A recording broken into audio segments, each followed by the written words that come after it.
Salut à tous et bienvenue dans ce 44e Bottle Kill sur Malte à propos, une nouvelle fois dans un décor provisoire. Ce soir, je termine mon whisky canadien Two Brewers Single Malt classique Release 26, un whisky produit dans le nord-ouest du Canada sur le territoire du Yukon.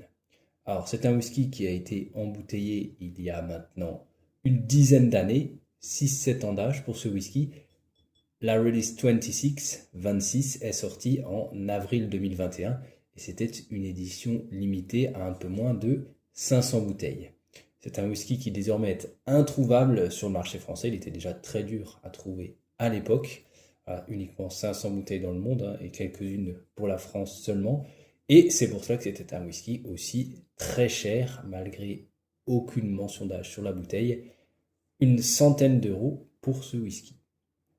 Alors, Two Brewers, c'est une distillerie artisanale du Canada, donc, qui essaie de faire tout comme les Écossais. Ce n'est pas un whisky de seigle, c'est bien un single malt, donc 100% orge maltais, qui a été vieilli dans 3 types de fûts différents. Des ex-fûts de Bourbon classiques, des fûts vierges et quelques ex-fûts de brandy.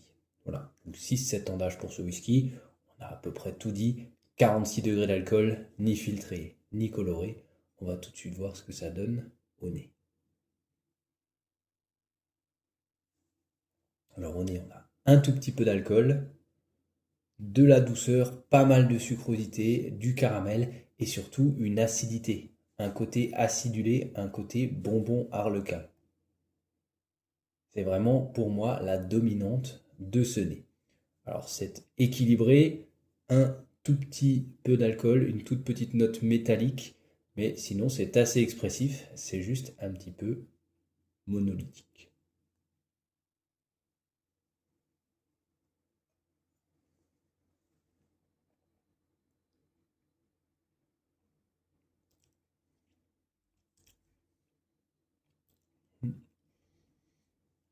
Une bouche dans la parfaite continuité du nez, avec pas mal de sucrosité, une belle puissance alcoolique, alcool mieux intégré en bouche qu'au nez, pas mal d'épices à cause de cette puissance alcoolique, et toujours ce côté très sucré, très bonbon, à la fois acidulé et sucré. Voilà.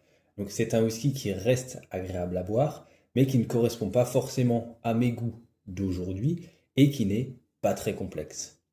Voilà, donc c'est bien fait, mais peut mieux faire encore pour cette distillerie. Two Brewers, pour moi, ça vaut un 7 sur 10.